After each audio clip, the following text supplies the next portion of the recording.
শনিবার এশিয়া কাপে মহারণ 22 গজের যুদ্ধে আরও একবার মুখোমুখি দুই চিরপ্রতিদ্বন্দ্বী প্রতিবেশী দেশ ভারত পাকিস্তান। ম্যাচের দিন বৃষ্টির সম্ভাবনা থাকলেও উন্মাদনায় কিন্তু কোনো ঘাটতি নেই ক্রিকেট প্রেমীদের মধ্যে। ইতিমধ্যেই হাউসফুল স্টেডিয়াম, টিকিটের জন্য চলছে হাহাকার।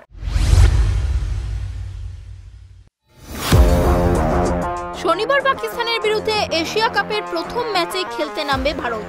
নেপালকে হারিয়ে প্রথম ম্যাচেই আত্মবিশ্বাসী পাকিস্তান, ফলে ভারতের বিরুদ্ধে বাড়তি তাগিদ নিয়ে নামবে তারা।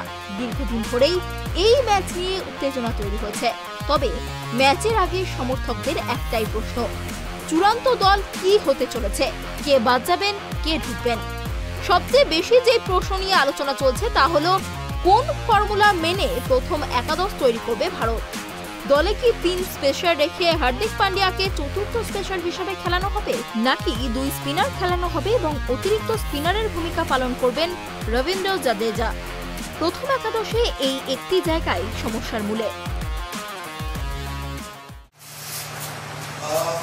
देखिए, नेट में हमारे पास तो शाहीन, नसीम और रऊफ तो है नहीं, तो हमारे पास जो बॉलर हैं हम उसी को लेके प्रैक्टिस करते हैं। बट देखिए, जैसे मुझे स्टार्टिंग में पहला क्वेश्चन जो मुझे मिला था, मैंने बताया कि काफ़ी क्वालिटी बॉलर है तीनों, और तीनों अच्छा परफॉर्मेंस कर रहे हैं। कुछ सालों से अभी साथ में मिलकर खेल रहे हैं। तो देखिए, क्वालिटी बॉलर है, हमेशा से पाकिस्तान के पास क्वालिटी बॉलर हमेशा से आए। तो उनकी क्या स्ट्रेंथ है, कहाँ बॉल करते हैं, कहाँ बॉल नहीं करते, ये सब हमने देखा हुआ है। अब इतने साल से खेल रहे हैं, तो हमारे पास जो एक्सपीरियंस है वो एक्सपीरियंस को यूज करके उनके सामने खेलना है। It is as simple as that.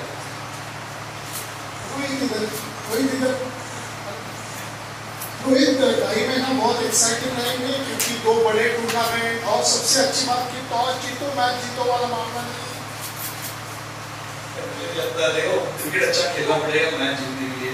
I don't think कि टॉस जीतो मैच जीतो वाला सिचुएशन होगा।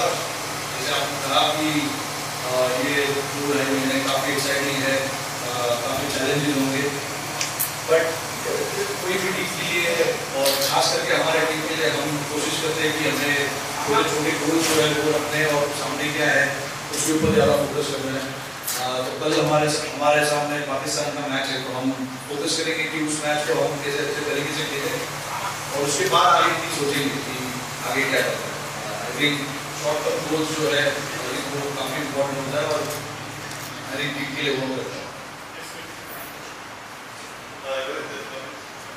आप अपना फॉर्म कैसे देख रहे हैं? लीग में अच्छा रहा था, फॉर्मेट अलग था, लेकिन सेंचुरी आई, अपने फॉर्म को कैसे देख रहे हो? सोचा है कि मतलब कैसे लंबा लेके जाएंगे या आप अप्रोच चलेगा? नहीं, देखिए, अभी मैंने जैसे एक्सपीरियंस की बात की, इतने साल खेला हूँ, तो वो एक्सपीरियंस को यूज़ करना काफ़ी ज़रूरी है। टीम को क्या ज़रूरत है मेरे तरफ से, मुझे वो करने की ज़्यादा कोशिश करनी पड़ेगी। पिछले दो सालों में मैंने अलग तरीके का क्रिकेट खेला है, काफ़ी मैं कहूँगा कि काफ़ी ज़्यादा रिस्क लेके खेला हूँ। तो कहीं ना कहीं मुझे वो बैलेंस लाना है, रिस्क लेना है, कब लेना है, रिस्क नहीं लेना है। इसी मैं समझता हूँ कि as a top order batsman मेरा बहुत इंपॉर्टेंट रोल है टीम के लिए। लंबा बैटिंग करना, एक अच्छे सिचुएशन में लाके टीम को रखना। तो आई थिंक ये जितने साल का जो एक्सपीरियंस रहा है, जो इतना साल क्रिकेट खेला, वो एक्सपीरियंस को यूज़ करने की कोशिश करूँगा। और देखिए, टीम को अच्छे सिचुएशन में लाके रखना वो हमारा काम है। हम कोशिश करेंगे कि मैं कोशिश करूँगा कि कभी भी मौका मिले, जब भी एक अच्छे रिदम में मैं आऊँ, तो इतनी आसानी से मैं छोड़ ना दूँ। क्योंकि पिछले लास्ट 1 या 1.5 साल में मैंने उस चीज़ के बारे में ज़्यादा सोचा नहीं था। मैं पूरा रिस्क लेके ज़्यादा खेल रहा था, बट कहीं ना कहीं वो गेम में मुझे अपने गेम में बैलेंस करना मेरे लिए बहुत जरूरी है। तो कोशिश करूँगा उस चीज़ के। ওপেনিং জুটি নিয়ে খুব একটা সমস্যা হওয়ার কথা নয়। রোহিত শর্মা এবং শুভমান গিল ওপেন করবেন। তবে ভারতীয় দল পরীক্ষা নিরীক্ষার পথে হাঁটতে চাইলে ঈশান কিষানকে ওপেনে আনা হতে পারে রোহিতের সঙ্গে। সেক্ষেত্রে শুভমান 3 নম্বরে নামবেন, বিরাট কোহলি 4-এ এবং শ্রেয়াস আয়ার 5-এ। তবে ম্যাচটা পাকিস্তানের বিরুদ্ধে বলেই খুব বেশি পরীক্ষা নিরীক্ষা হওয়ার সম্ভাবনা কম। রোহিত সুবমান ওপেন করলে কোহলির নামার কথা তিনি। একদিনের ক্রিকেটে এই পজিশনে খেলে অভ্যস্ত ভারতের অধিনায়ক, তাই নিজের পছন্দের জায়গা তিনি বদল করতে চাইবেন না। 4 নম্বরে শ্রেয়াস আইয়ারও কার্যত নিশ্চিত, এখন তিনি পুরোপুরি ফিট।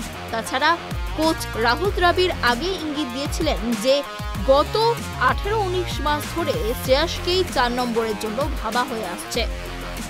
5-এ নামবেন ঈশান।